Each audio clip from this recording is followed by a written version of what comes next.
আলহামদুলিল্লাহি ওয়াকাফা ওয়াসালামুন আলা ইবাদিহিল্লাযীনা ইসতাফা আম্মা বাদ। প্রিয় শ্রোতাবৃন্দ, আজকে আমাদের আলোচনার বিষয় হলো ঈমান ভঙ্গের কারণ। ঈমান ভঙ্গের প্রথম এবং দ্বিতীয় কারণ আলোচনা হয়েছে। আজকে তৃতীয় কারণ।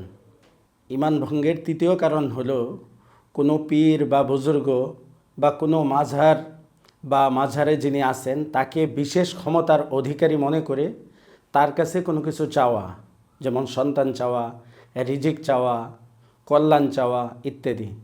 যেমন আল্লাহ সুবহানাহু ওয়া তাআলা সূরা ইউনূসের 106 নম্বর আয়াতে ঘোষণা করেছেন, ওয়ালা তাদউ মিন দুনিল্লাহ মা লা ইয়ানফাউকা ওয়ালা ইয়াদুররুক।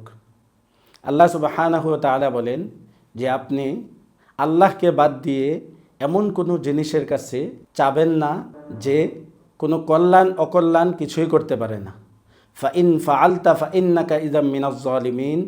যদি আপনি তা করেন তাহলে আপনি জালেমদের অন্তর্ভুক্ত হয়ে যাবেন। অন্য আয়াতে আল্লাহ সুবহানাহু ওয়া তাআলা বলেন, ওয়ালা তাদউ মা আল্লাহি ইলাহান আখার লা বুরহানা লাহু বিহি, যে আল্লাহর সাথে অন্য কোনো ইলাহকে তোমরা ডেকো না। ডাকতে হবে একমাত্র আল্লাহ সুবহানাহু ওয়া তাআলাকে। কোনো কিছু চেতে হবে একমাত্র আল্লাহ সুবহানাহু ওয়া তাআলার কাছেই। যেমন আল্লাহ সুবহানাহু ওয়া তাআলা বলেন, উদউনি আস্তাজিব লাকুম, তোমরা আমাকে ডাকো, আমি তোমাদের ডাকে সাড়া দিব। সুতরাং যারা মাঝারে গিয়ে কোনো কিছু চাবে, মাঝারের নামে মান্নত করবে, মাঝারে গিয়ে ইবাদতের নিয়তে সেজদা করবে, সন্তান চাবে ইত্যাদি, এগুলো সবগুলো ঈমান ভঙ্গের কারণ। আর মাঝারে অন্যান্য বিষয় যেগুলো আছে সেগুলোও বেদাত।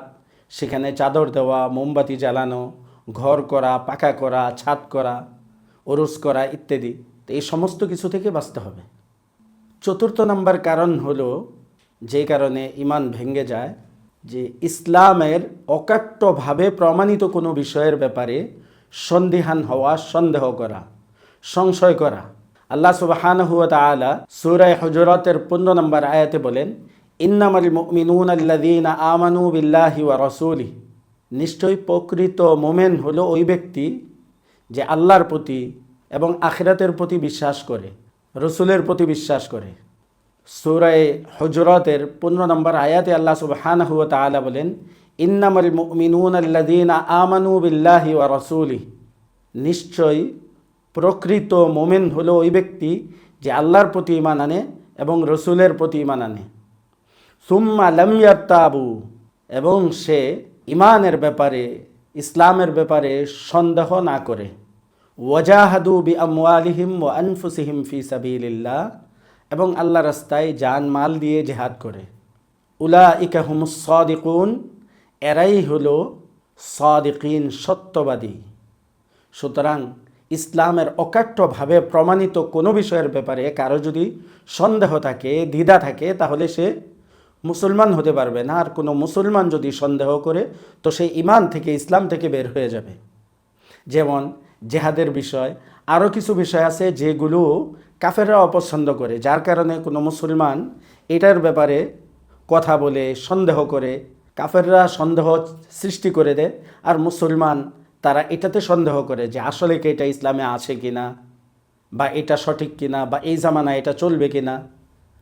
তো কোরআন ও সুন্নাহর যে কোনো বিধান, ইসলামের যে কোনো বিধান যেটা অকাট্যভাবে প্রমাণিত, সেটাতে যদি কেউ সন্দেহ করে তাহলে এটা অস্বীকারের অন্তর্ভুক্ত। ইবনে হাজার হাইতামি রহমতুল্লাহ আলাইহি বলেছেন যে ইসলামের কোনো বিষয়ে সন্দেহ করা এটা অস্বীকারের অন্তর্ভুক্ত।